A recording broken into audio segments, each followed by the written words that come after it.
जय हिंद सभी स्टूडेंट को। स्वागत है आप सभी छात्रों का आज की क्लास में। प्यारे बच्चों, आज की क्लास में हम क्लास 10th सोशल साइंस के वीवीआई ऑब्जेक्टिव क्वेश्चंस को याद करेंगे।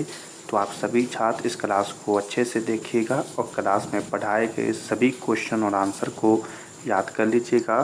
तो चलिए आज की क्लास को शुरू करते हैं और पहले क्वेश्चन को देखते हैं। पहला क्वेश्चन है, भारत में किस प्रकार की शासन प्रणाली है। ठीक है, बहुत ही वीवीआई क्वेश्चन है सभी बच्चों के लिए।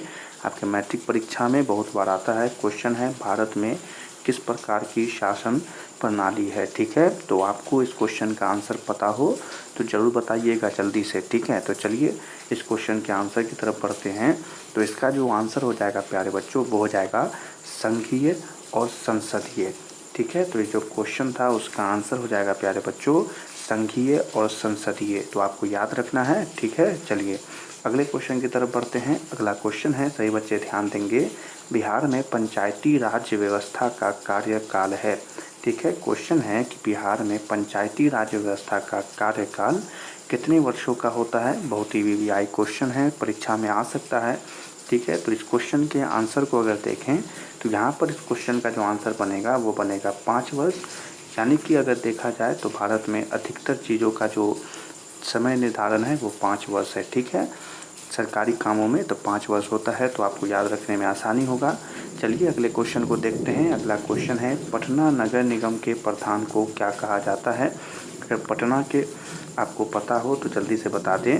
क्वेश्चन है कि पटना के नगर निगम के प्रधान को क्या कहा जाता है। बहुत ही अच्छा क्वेश्चन है। आपको इस क्वेश्चन का आंसर तो पता होगा, नहीं पता है तो हम बता देते हैं कि उन्हें महापौर कहा जाता है। ठीक है, तो अगर आपसे पूछा जाए परीक्षा में तो क्या कहेंगे कि महापौर कहा जाता है। ठीक है, याद रखना है, भूलना नहीं है, सभी बच्चे याद रखेंगे।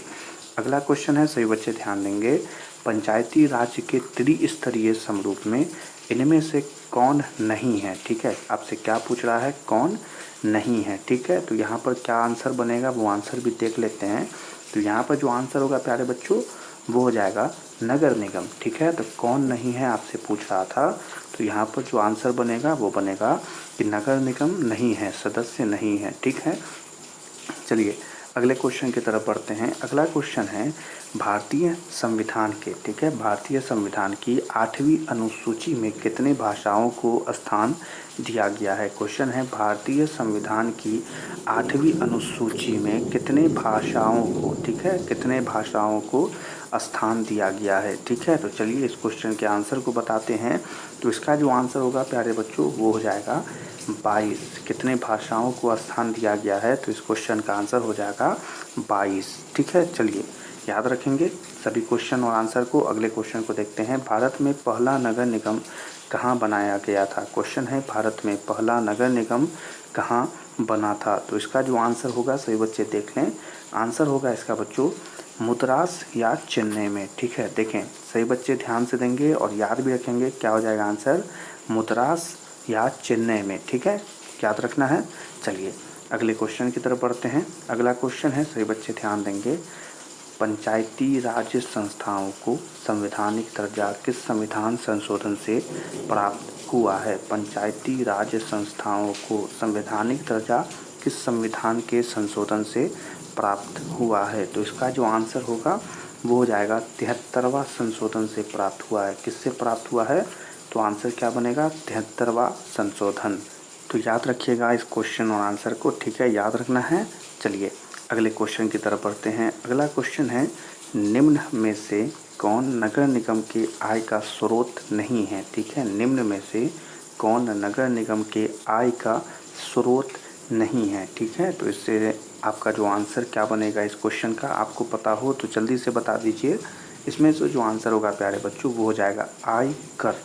ठीक है, आय का स्रोत कौन नहीं है, तो आयकर आय का स्रोत नहीं है, याद रखना है। चलिए अगले क्वेश्चन की तरफ बढ़ते हैं। अगला क्वेश्चन है, निम्न में से कौन पंचायत की व्यवस्थापिका सभा है। ठीक है, क्या है क्वेश्चन कि निम्न में से कौन पंचायत की व्यवस्थापिका सभा है। तो आंसर क्या बनेगा यहाँ पर, ग्राम सभा। ठीक है, देख लें सही बच्चे अच्छे से देख लें, क्या हो जाएगा आंसर, आंसर हो जाएगा ग्राम सभा। ठीक है, तो याद रखना है। चलिए अगले क्वेश्चन की तरफ बढ़ते हैं। सभी क्वेश्चन और आंसर को याद करते हुए चलेंगे। अगला क्वेश्चन है, राज्यपाल की नियुक्ति कौन करता है। यह प्रश्न तो बहुत ही वीवीआई है, बहुत बार पूछता है परीक्षा में कि राज्यपाल की नियुक्ति कौन करता है। ठीक है, तो आपको पता है इस क्वेश्चन का आंसर, तो जल्दी से बता दीजिएगा। आंसर हो जाएगा, इसका आंसर बनेगा राष्ट्रपति। ठीक है, सही आंसर क्या होगा, आंसर हो जाएगा सही राष्ट्रपति। ठीक है, क्वेश्चन क्या था, क्वेश्चन था प्यारे बच्चों कि राज्यपाल की नियुक्ति कौन करता है, तो आंसर हो जाएगा यहाँ पर राष्ट्रपति करता है। ठीक है, याद रखिएगा। चलिए अगले क्वेश्चन की तरफ बढ़ते हैं। अगला क्वेश्चन है, स्थानीय स्वशासन राज्य के नीति निर्देशकीय सिद्धांतों के किस अनुच्छेद में है। क्वेश्चन है, स्थानीय स्वशासन राज्य के नीति निर्देशकीय सिद्धांतों के किस अनुच्छेद में है, तो आंसर यहाँ पर होगा अनुच्छेद 40। ठीक है, देख लें यहाँ पर आंसर है, आंसर होगा अनुच्छेद 40। ठीक है, तो याद रखिएगा क्या हो जाएगा आंसर, अनुच्छेद 40। ठीक है, चलिए अगले क्वेश्चन की तरफ बढ़ते हैं। अगला क्वेश्चन है, ग्राम कचहरी में मुकदमे सुलझाए जाते हैं। ठीक है, ग्राम कचहरी में मुकदमे कहाँ सुलझाए जाते हैं। ठीक है, तो चलिए इसके आंसर को बताते हैं। यहाँ पर बहुत ही अच्छा आंसर बनेगा क्योंकि यहाँ पर दो आंसर हैं, पहला है दीवानी मामले और फौजदारी मामले, यानी यहाँ पर आंसर बनेगा ए और बी दोनों, और यह बहुत ही अच्छा आंसर बनेगा, आपके परीक्षा में भी आ सकता है, तो दोनों को याद रखना है। ठीक है, दीवानी मामले और फौजदारी मामले। ठीक है, चलिए बढ़ते हैं अगले क्वेश्चन की तरफ। अगला क्वेश्चन है, ग्राम पंचायत का प्रधान कौन होता है। ग्राम पंचायत का प्रधान कौन होता है, तो आंसर बनेगा यहाँ पर बच्चों कि मुखिया होता है। ठीक है, बहुत बच्चों को तो इसका आंसर पता ही रहा होगा, वीवीआई क्वेश्चन भी है। तो ग्राम पंचायत का प्रधान कौन होता है, तो मुखिया होता है, याद रखना है। चलिए अगले क्वेश्चन की तरफ बढ़ते हैं। भारत में प्रथम नगर निगम की स्थापना कहाँ हुई थी। बहुत ही अच्छा क्वेश्चन, सभी बच्चे बताएंगे इसका आंसर क्योंकि यह भी वीवीआई क्वेश्चन है। क्वेश्चन है, भारत में प्रथम नगर निगम की स्थापना कहाँ हुई थी, तो आपका आंसर होना चाहिए कलकत्ता। ठीक है, क्या होना चाहिए आपका आंसर, आंसर होगा कोलकाता। अगर आपने कोलकाता कहा है तो यह एकदम राइट आंसर हो जाएगा सभी बच्चों का। ठीक है, चलिए अगले क्वेश्चन की तरफ बढ़ते हैं, और बहुत ही अच्छा क्वेश्चन, भारत में अनुसूचित भाषाएं कितनी हैं। बहुत ही अच्छा क्वेश्चन है, अगर इससे भी हम कहें तो यह भी वीवीआई है। तो जल्दी से इसका आंसर बताएं कि भारत में अनुसूचित भाषाएं कितनी हैं। ठीक है, तो चलिए हम इसके आंसर को बताते हैं, पर उससे पहले आप ही बता दीजिए क्या होगा इसका आंसर, आंसर हो जाएगा 22। ठीक है, तो अनुसूचित भाषाएं की संख्या कितनी है, तो 22 है, सभी बच्चे को याद भी रखना है। ठीक है, परीक्षा में आए तो इस प्रश्न को बनाना भी है, और सभी प्रश्न जो आपको पढ़ाए गए हैं परीक्षा में आए तो ज़रूर बनाइएगा। तो चलिए इसी क्वेश्चन और आंसर के साथ आज की क्लास को यहीं पर समाप्त करते हैं। या क्लास पसंद आई हो तो इस क्लास को लाइक कर दें, और अपने मैट्रिक परीक्षा 2025 के लिए चैनल को सब्सक्राइब कर लें।